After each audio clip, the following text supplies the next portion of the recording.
Hi, I'm Sarah Millsop. Thank you so much for joining me. Through Craftober, we're giving you an extra project every day, and I've designed a little jewellery piece that hopefully you can create along with me. Now, I've created some Russian leaf earrings. So fantastic, obviously, for autumn, and it's using two different colours of seed beads. I've made these into earrings, but you could use them as embellishments on any of your cards, perhaps you're sewing, knitting, crocheting, and even into necklaces as well. So I'm going to show you how to make them. How you then use them is entirely up to you. So some of the materials that you're going to need: I've got my beading thread, I have a size 10 beading needle. A beading needle is different to a sewing needle because the eye is very small. And as you can see, we're going to be starting to work with some really small seed beads. So you do need that fine needle to work with. And I've got about 1 metre of thread, so it's just over an arm span. I've got two different colours of my seed beads, and I've also got what is going to be used as a stopper bead, so it's a different colour to the project that I'm going to be working with. And just so you can have a little close-up look of the Russian leaves, it is a weaving project. We're going to be using a peyote stitch, but the actual design itself is called a Russian leaf. And it gives you this really lovely leaf-shaped pattern. Again, like I said, I've just added a jump ring and some ear wires onto here. So you will need 2 jump rings and your ear wire if you would like to complete the project in this way. So I've threaded a stopper bead onto my metre of thread, and I've taken it down to the end. I've left about a 15 centimetre tail, and we will need that so that we can secure our work afterwards. I'm going to take my needle and come back through that bead in the same direction, and this is going to be, like I said, our stopper bead. It actually suspends the bead onto the thread, but I can move it, and that's really important to keep our tension with this weaving project. So to begin with, I'm going to refer to the beads as an accent bead and a frame bead. And the reason I'm calling them that is because you might use different sizes of beads. I'm using a size 11 seed bead. You might use different sizes or different colours, and I want you to be able to listen to the project and bead along at home. So our frame bead is, as the name would suggest, it's going to be the main frame of the leaf.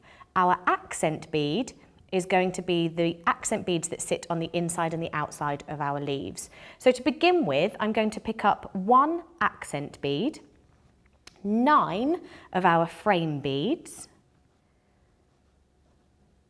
that's 5, and as you can see, I'm just picking them up directly from the mat, using my needle to pull them in like so. So that's 1 accent bead, 9 frame beads, 1 accent, and 1 frame. And I'm going to move these all the way down to my stopper bead. I'm going to use that tail as a tension keeper, and I can obviously move the stopper bead as needs be. You can see that's going to keep it nice and into place. Now I'm going to come back on myself. I'm going to go through the 4th bead from the end. So I'm just counting backwards. So that's 1, 2, 3. I'm going to take my needle through that 4th bead. What that will do is give me a little suspension of my accent bead and 2 of my frame beads next to each other. So you can see I'm starting to get almost like that little brickwork pattern. Now what I'm going to do is a peyote stitch, which is a term given to this type of weave that we're using. I'm going to peyote stitch up to the top. And peyote stitching is coming back on yourself. I've picked up a new frame bead. I'm missing a bead on the line that we've already added, and I'm going through the next one. So you're picking up a bead, missing a bead, and sewing through. And you can see your stopper bead's really important because it's keeping all of the beads in place. We can remove it once we're finished, but at the moment it's keeping us some good tension in our work. So again, I'm going to pick up a bead, miss a bead, and sew through. And it's probably a little bit trickier for you to see these first few rows, but I've got it suspended on my finger, so I'm keeping them nice and flat and close to each other. And I've got the beads just sitting on the tip of my finger there, so I've got all that workable area so that I can see as I'm beading.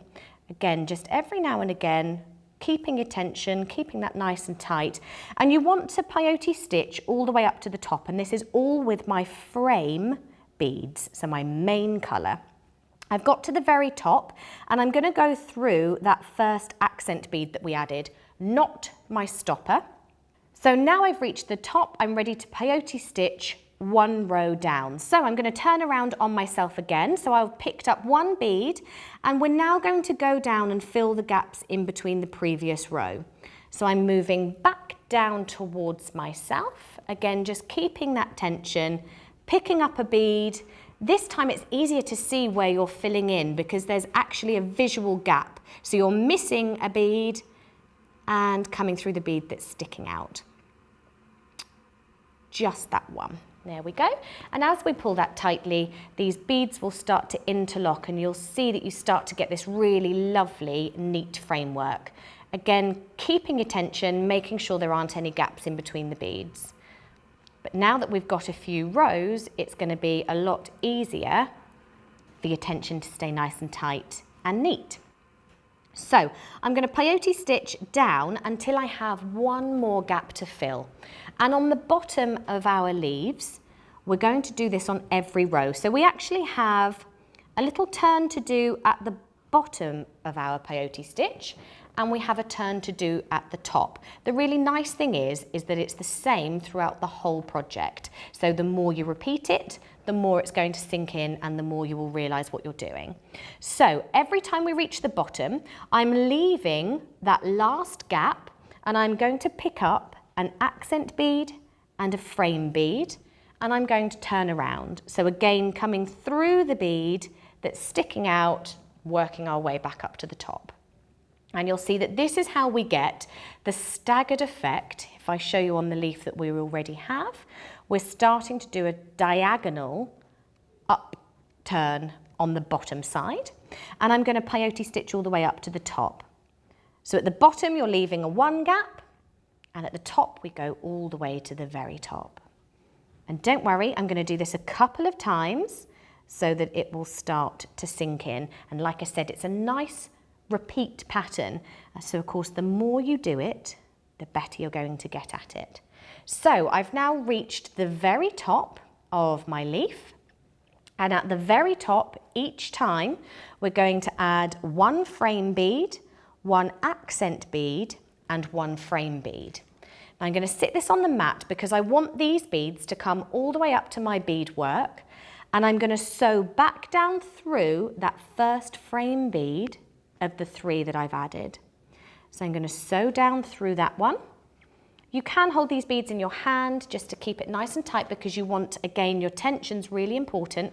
We're going to come as close as we can, and now I will continue to peyote stitch down. Now you would like, ideally, although the beads do misbehave a little bit on these, you would ideally like your accent bead to be sitting on the left-hand side. We can correct this when we sew up the next side, but if you can do it now, that's going to stand you in good stead for the next few steps. The more you peyote stitch downwards on here, the neater it's going to be. And so if they don't sit in place straight away, don't worry about it. We can correct it as we go. But you'll see the more you add, the neater it will become. So if you remember, when we get to the bottom, we are leaving one gap. So this will be my last peyote stitch downwards. You can see that's my final gap that I would be filling. So at this point, I'll add one accent bead and one frame bead, and I'll be turning around and peyote stitching back upwards.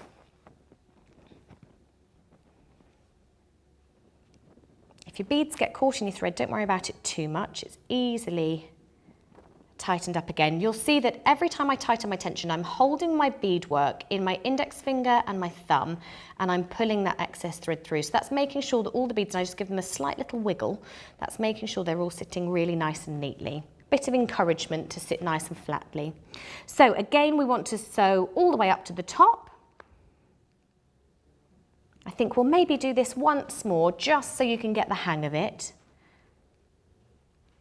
And remember, you can always rewind these videos to watch at the very beginning. So this is the point where we need our frame bead to be the one that we're sewing through. So that should be on the right-hand side at the top here. And like I said, we've reached the very top. So now we do exactly the same step again. A frame bead, an accent bead, and a frame bead. They come all the way down to our work, and I sew back through the first frame bead that we have just added. What that will then do is give me the little cluster on the top. Hopefully your accent bead will sit on the left-hand side, and we'll peyote stitch back down.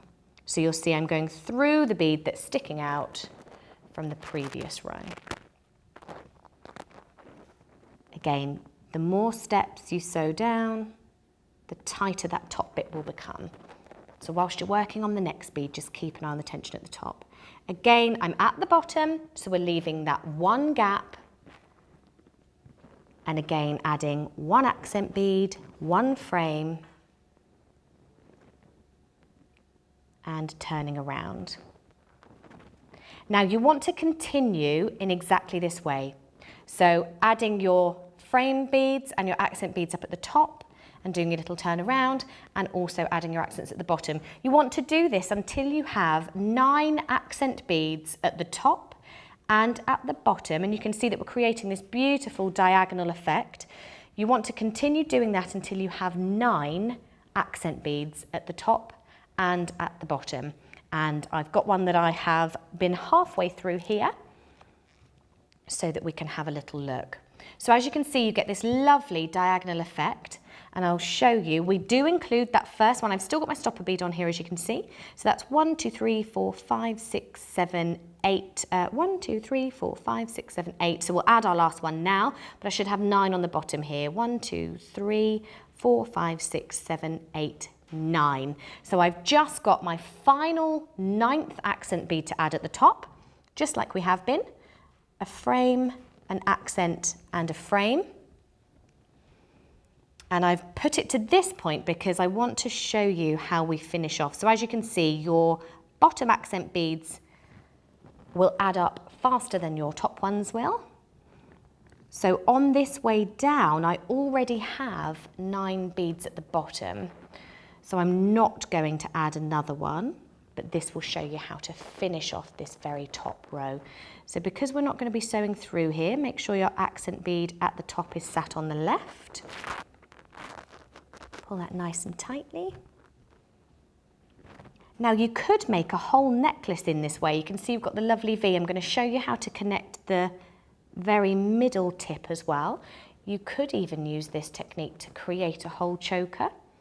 But in this case, we're going to do these lovely little leaves. So it's at this point we would add an accent bead at the bottom. However, I'm going to continue and fill that gap with a normal frame bead, like so.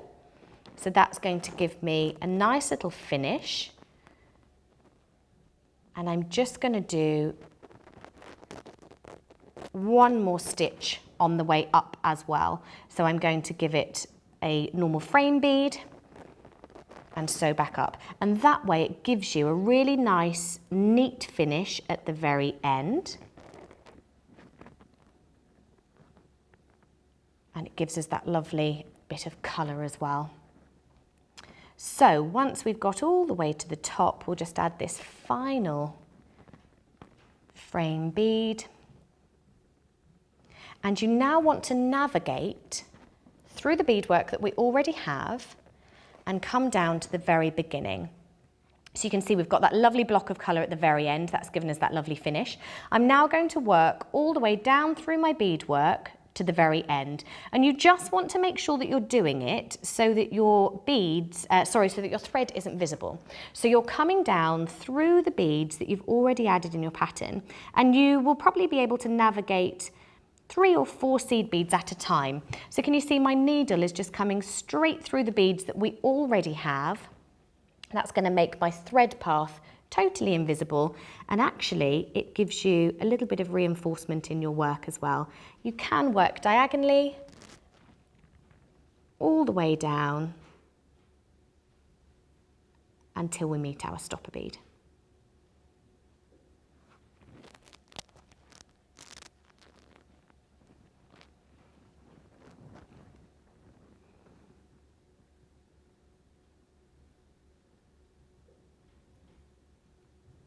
Okay, so I'm going to stop one short here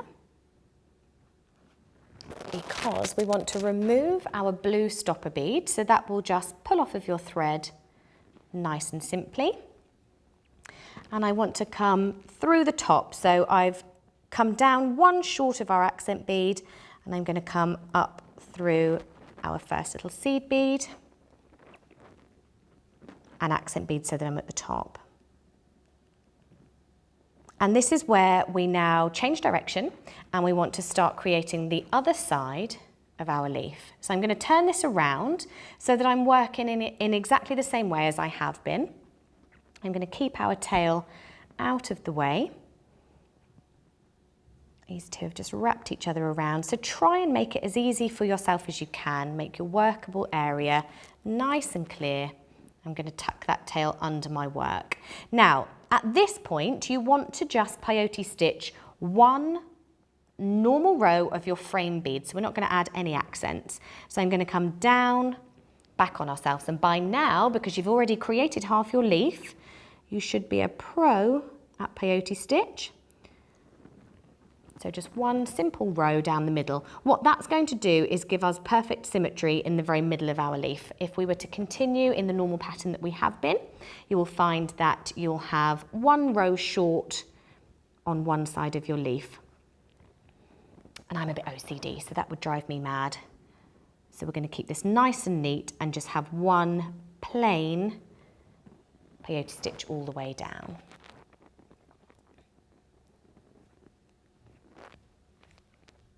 Like so. So that's given us the very middle, and we'll now continue with our normal pattern all the way up this side so that we have our matching side of our leaf.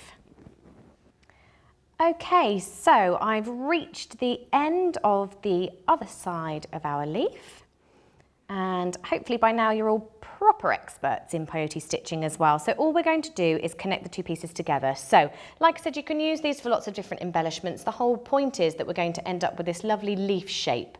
So we will bend the two ends around and join them up at the top, which will enable you to then use it as an embellishment, as an earring. You can connect lots of them together on necklaces as well, which will give you a really lovely finish. And connecting them together is so super simple. You're just going to pick up a frame bead at the very top, so you can see I'm exiting from my final seed bead up at the top. Pick up a frame bead, and we're going to come down the opposite side of our leaf. When I pull these together, just make sure that we've got no threads in between. I'm going to pull them together, and I just want to secure by coming back up and around. So just like we moved diagonally down to meet our stopper bead after completing one side, I'm going to move through the framework that we already have just to make it nice and neat. So I've gone one side step, and then I'll come back up through the seed bead, through the connecting seed bead, and back down the other side.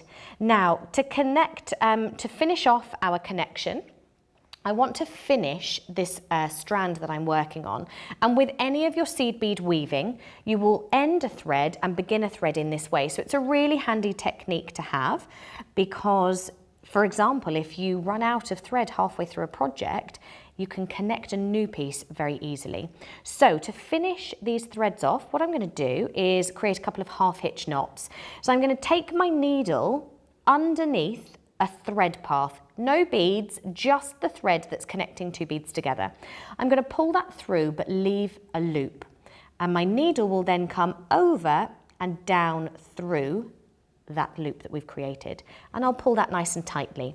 And then I'm going to navigate a couple of beads away, again through the thread path that's already existing, and I'll do a couple more.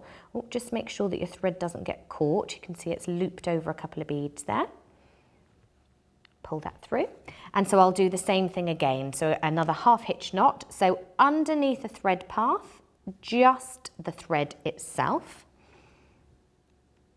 Under the thread, pull it through until you leave that loop, and then it will come over and down through, and pull that nice and tightly. And again, I'm just going to navigate a couple of beads away, and then you'll be ready to cut that thread off. And again, use your flush cutters. So we're going to pull that thread up and pushing it into our beads. And you'll see that my threads and my knots are completely invisible.